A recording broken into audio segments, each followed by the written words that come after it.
Sénégal, bonjour. Et qui disait tonton et Nassaï et bien donc il y a en tout cas, Tribune continue ce matin de nous renseigner Thierno Alassane Sall détaille le scandale ou le box, on nous tente de dire en tout cas 37 milliards et bien 37 milliards de laser, détournement et bien détournement massif, wow, détournement et bien détournement massif. En d'autres termes, Thierno Alassane Sall à propos justement des 37 milliards de laser, crie whoop, saché whoop. Bon, selon lui, selon Thierno Alassane Sall, toujours dans le Tribune quotidienne, après le décaissement de près de 37 milliards de francs CFA le 11 juin 2024, plus de 30 milliards et bien plus de 30 milliards ont quitté les comptes AEE pour EPC en seulement 48 jours sans qu'aucun chantier n'ait démarré au Sénégal, aux Sénégalaises et aux Sénégalais. Tribune quotidienne au chapitre justement de la réaction de Thierno Alassane Sall d'expliquer que le député affirme que près de 30 milliards de francs CFA ont été fragmentés puis transférés vers divers comptes bancaires. Vers divers comptes bancaires localisés en Espagne, au Sénégal, en Côte d'Ivoire, au Togo, en Chine, au Kenya, en Tunisie et en Égypte. Que retenir justement autour des 37 milliards de Azer, sinon une histoire de Redou Nyambi. Redou Nyambi. Surtout que Thierno Alassane Sall explique qu'après le décaissement de près de 37 milliards de francs CFA le 11 juin 2024, plus de 30 milliards ont quitté les comptes AEE pour EPC en seulement 48 jours sans qu'aucun chantier n'ait démarré au Sénégal. Ainsi, Anne Khalisbi, c'est la seule interrogation qui s'imposerait à propos justement de ce qu'a dit, en guise de pavé dans la main, pour ne pas dire en guise de coup de pied dans la fourmilière, signé Thierno Alassane Sall, alias TAS. Dans le Tribune quotidien ce matin, critique quotidien pour sa part, d'indiquer les alertes royalement ignorées par l'État. Et en l'État, AEE pour EPC, ni rapide, les 37 milliards de francs CFA des Sénégalais. Au nom de qui ou de quoi? Quoi qu'il en soit, critique quotidien de révéler les alertes royalement ignorées par l'État. AEE pour EPC, dilapide les 37 milliards de francs CFA des Sénégalais. Bon, retenons dans cette histoire d'après critique quotidien que deux flux identifiés vers la Côte d'Ivoire, le Togo, le Kenya, la Tunisie, l'Égypte. La garantie payée à la SODAC avec l'argent qu'elle devait garantir. Informe toujours Enquête quotidienne, le journal d'expliquer qu'en réalité des réalités, dans ce dossier, la lettre a existé, elle portait une date, une signature, un destinataire. Aussi, critique quotidienne à propos justement de cette histoire aux allures de caisse du siècle, pour ne pas dire du casse du siècle, de renseigner 48 jours après le virement de 36,7 milliards de francs CFA à AEE pour EPC, il ne sait presque plus rien et absolument rien dans le compte. Bon, grand place pour sa part de révéler en tout cas AEE pour 37 milliards de francs CFA volatilisés, les alertes ignorées. Bon, l'État doit rendre compte, selon bien entendu Cheikh Ndiaye qui n'a pas usé de la langue de bois avant de dire à haute et intelligible voix que l'État doit rendre compte et par la force dans les mbam. Même s'il est dit mbam gat no ici tourner le banque, retenons en tout cas d'après Grand Place l'avance de démarrage versée à AEE pour le 1 juin 2024 a presque entièrement disparu en moins de 2 mois avec seulement 2% du montant utilisé pour acheter du matériel électrique. Ainsi, voilà ce qu'il a lieu de dire au regard de cette actualité de Grand Place. Le journal, en tout cas de renseigner, l'État était alerté dès août 2024. Une note confidentielle du ministre de l'Énergie au Premier ministre pointait déjà que l'avance avait plutôt servi à payer des primes d'assurance 2 ans avant les révélations bancaires espagnoles.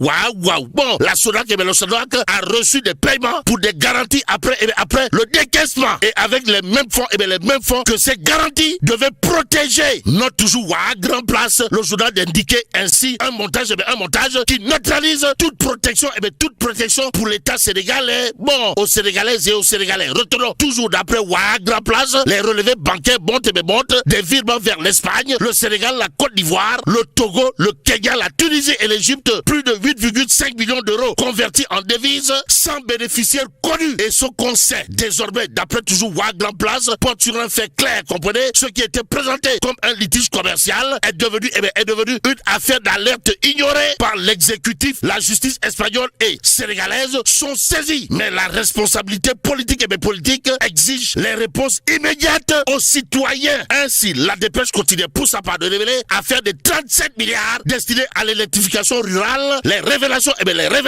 explosives du leader du mongeur de France. Et même si impossible n'est pas français, l'évidence continue de faire retenir ce que dira à haute et intelligible voix Ibrahima Ndiaye, puisque c'est de lui qu'il s'agit sur l'affaire AEE pour 37 milliards de francs CFA, à savoir les alertes ignorées et la question à laquelle l'État doit répondre. En attendant la réponse de l'État, le peuple quotidien nous revient avec la rubrique les week-ends de Baba Aïdara, signé mon confrère Baba Aïdara. En tout cas, Baba Aïdara dans sa rubrique à lire dans le peuple quotidien intitulée l'enfant de Tomborokoto et la trahison des villages oubliés. Ainsi, en mai 2021, dans le village reculé de Tomborokoto au cœur du Sénégal oriental, un enfant pousse un cri de joie lorsque l'électricité illumine pour la première fois sa maison. La scène marque les esprits. Macky Sall lui-même le racontera plus tard comme l'un des moments les plus émouvants de sa présidence. Ce jour-là, explique toujours Baba Aïdara dans la rubrique les week-ends de Baba Aïdara à lire dans le peuple quotidien. Ce n'était pas seulement, alors là pas du tout seulement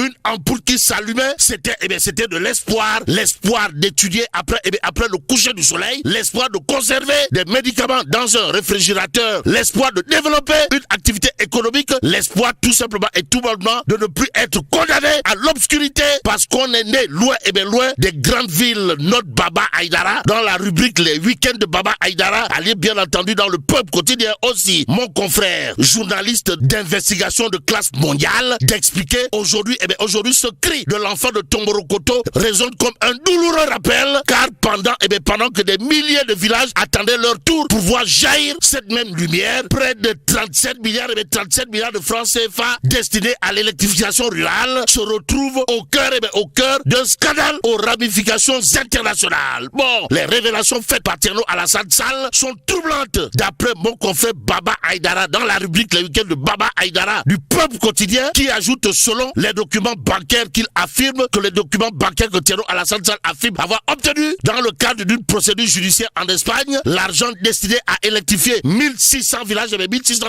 sénégalais auraient transité par plusieurs pays avant de disparaître dans un labyrinthe financier qui mène de l'Espagne à la Chine en passant par le Sénégal, le Togo, la Côte d'Ivoire, le Kenya, la Tunisie et l'Égypte. Une question demeure. Combien de villages sont restés dans le noir pendant que cet argent voyageait à travers le monde? C'est l'interrogation Kourbaïfa et Mbolé Bouride de Baba Aïdara dans la rubrique les week-ends de Baba Aïdara à lire bien entendu dans le peuple quotidien. En relief quotidien sur ce point de révéler affaire Azer AEE Power après les révélations des relevés bancaires espagnols. Ibrahima Ndiaye réclame Raking Tak Taf Taf et Johnny toute la vérité sur les 37 milliards du projet d'électrification rurale. En attendant, restons avec en relief quotidien ce matin. Lorsque l'on a parlé de crise dans le secteur de la santé.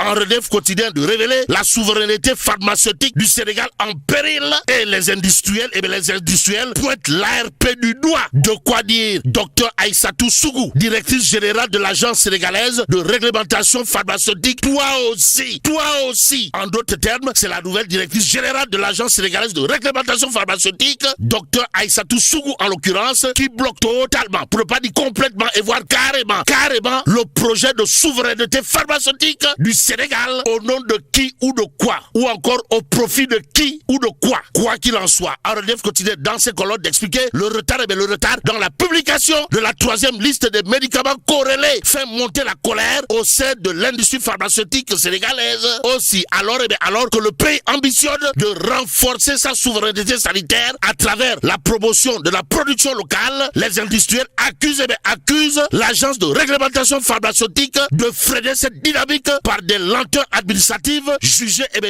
préjudiciables. Note bien entendu en relief quotidien. Ainsi, celle qui est assise au bas des accusés dans cette histoire, c'est docteur Aïssatou Sougou. Bon, le malaise est profond dans le secteur pharmaceutique national, présenté comme l'un des piliers de la souveraineté sanitaire du Sénégal.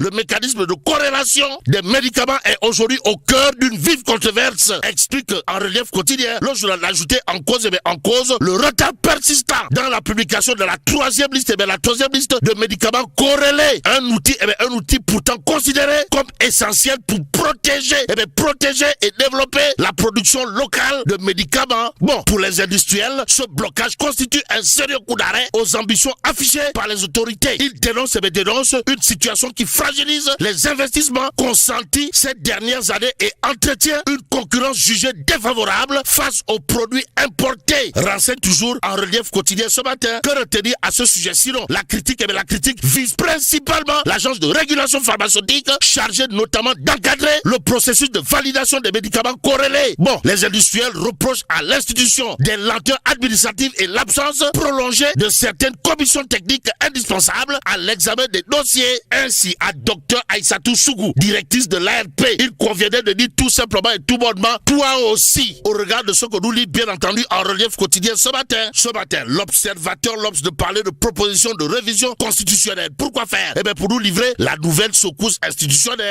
Ainsi, l'Assemblée nationale annonce une proposition de révision de la Constitution alors que le président Bassirou Diomaye Faye avait déjà saisi les sages le 5 mai, pour avis consultatif sur son projet de réforme. En attendant, restons avec l'observateur pour terminer. Le jour de parler d'arrestation et saisie importante, histoire de nous livrer overdose de cocaïne à Kermassar. Bon, Ndiabzo, danseur, Elise Ndiago, lutteur, trébuche sur la poudre blanche. Nous livre l'observateur l'Obs et là, mais là, t'es dong de.